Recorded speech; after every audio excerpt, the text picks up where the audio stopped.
So it's too smoky to ride bikes today or anything, or do anything fun. This is broad daylight.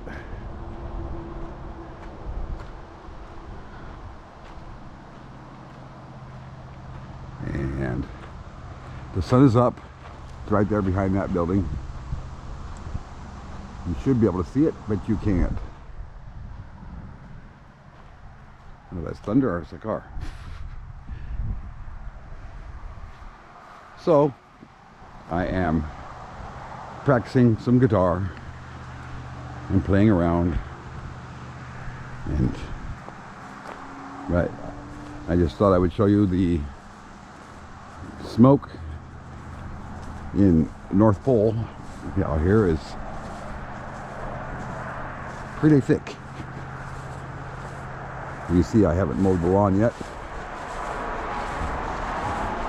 I mowed the inside the fence lawn, but not the outside the fence lawn. Anyway, here's my little vetch field. Vetch really took to Alaska, doesn't belong here. Invasive species, eating up what plants I do have.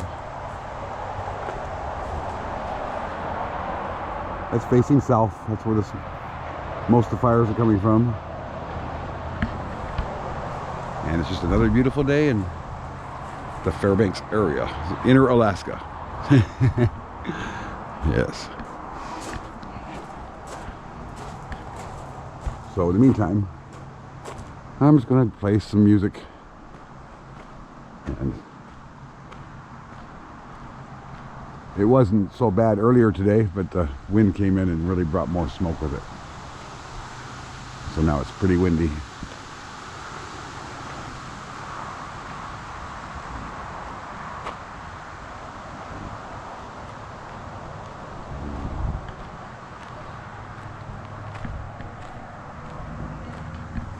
So have fun. It's pretty bad.